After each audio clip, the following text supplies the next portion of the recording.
Salut, on est à bord du voilier Kahuna depuis maintenant 3 semaines. Et étant donné qu'on se prend la tempête de neige alors qu'on est encore qu'à Baudeux, ça annonce des super conditions de neige dans les Lofoten.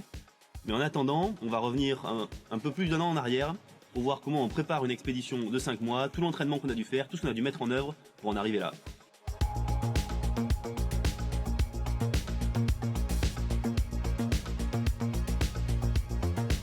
Le projet Kahuna, c'est un projet dont on a eu l'idée il y a un peu plus d'un an.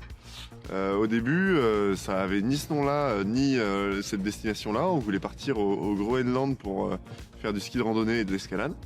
Puis au fur et à mesure des avancées dans le projet, on s'est dit que la première des choses, c'est qu'il nous fallait un bateau. Et on a trouvé ce bateau Kahuna, donc un bateau en plastique, et qui du coup nous empêchait d'aller au Groenland. Et pour ça, on a dû trouver une autre solution en termes de destination. Et c'est pour cette raison qu'on a décidé de partir vers le Svalbard, donc qui est une zone qui est accessible pour les bateaux en plastique. Cet été, on était en stage jusqu'à décembre et on avait besoin de se retrouver, donc on travaillait la journée et on se retrouvait le soir dans les appartements pour avancer et faire maturer le projet plutôt sur ordinateur. On regardait les topos, on cherchait des sponsors, on regardait le matériel. On se couchait un petit peu tard parce qu'il fallait commencer à préparer ce projet Kahuna qui arrivait de plus en plus vite. On en avait un petit peu marre quand même là, on voulait avoir un petit peu d'action, un petit peu de terrain. Et donc à partir de mi-décembre et fin décembre, on a tous arrêté nos stages et on a pu commencer l'entraînement dans les Alpes.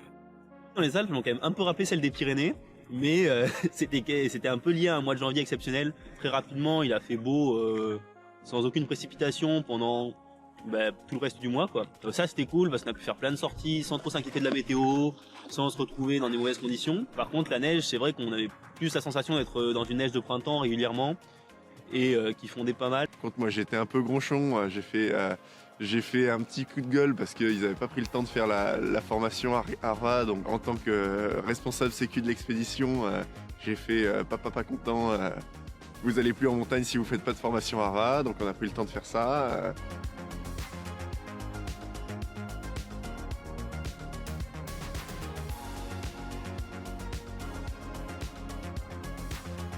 Après l'entraînement en janvier, on est tous rentrés dans nos villes respectives, donc à Lyon et Toulouse. On a essayé de faire découvrir le projet, donc on a contacté des médias. Et puis ça a été assez fructueux parce qu'on est passé dans des radios, on a fait des interviews pour des petites télés locales. Ils l'ont appelé l'expédition Kahuna, comme le nom du bateau qu'ils vont utiliser. C'était une expérience assez sympa parce que t'arrives dans le studio puis on te dit vas-y, tu passes dans 2 minutes, tu parles du projet, puis toi t'es là, tu fais ok, c'est parti. C'est vrai qu'ils n'étaient pas toujours très pointus dans la description du projet puisqu'on s'est retrouvé avec pas mal d'articles qui commençaient par Hakuna, 4 étudiants qui partent au pôle Nord. On est aussi allé dans des classes de primaire comme avec Quentin, on est allé à Sessuel pour leur présenter le matériel, leur présenter la faune au Svalbard, faire des activités de construction de bateaux en papier. Puis ils posaient plein de questions intéressantes qui nous faisaient prendre parfois du recul, donc c'était une journée instructive pour tout le monde.